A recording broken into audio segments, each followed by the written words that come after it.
Happy New Year 2023. January 21st. A fresh calendar, a quiet hope, yet somehow the patterns feel the same. It began with a comment over something small. He looked at me and said, "You're not organized, and it's going to cause problems later." Then came the usual questions. Why do I wait until the last minute to buy what I need? Why can't I plan things in advance? And then, the sting, words that hit deeper than they sound. He told me I was incompetent, that I should always plan ahead, always be better prepared. It wasn't just what he said, it was how he said it. His tone was so sharp it cut through the air like glass.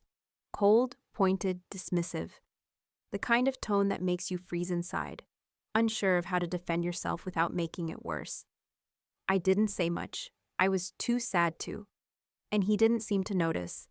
But as I always do, I found my way back to myself by the end of the day, smiling, laughing, holding on to the good where I could find it.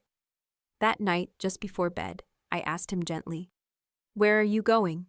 He replied, "Just turning off the light, unless you want me to sleep in the other room." He said it with a casualness that felt like a joke, so I played along. "Well, if that's what you want, go ahead," and I said lightly. "Anyway, you're not here every night." And that part wasn't a joke. He isn't always in bed with me at night. He often stays up late, watching shows and dance videos on his laptop, while I fall asleep alone. And if I'm honest, I miss him.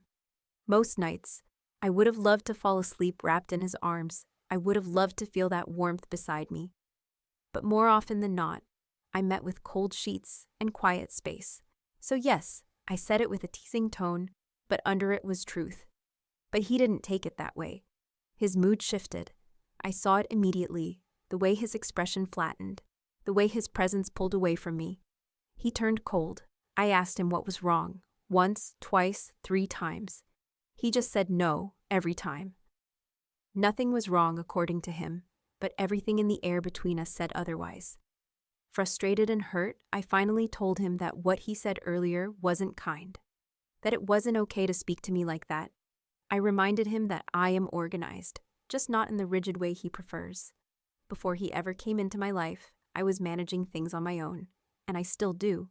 And if we're being honest, he's not exactly a model of organization either. Back in his old apartment before we got married, things were scattered everywhere. I told him I thought we had moved past this kind of coldness, that this wasn't the energy I wanted to bring into 2023. But he said nothing, no response, no warmth.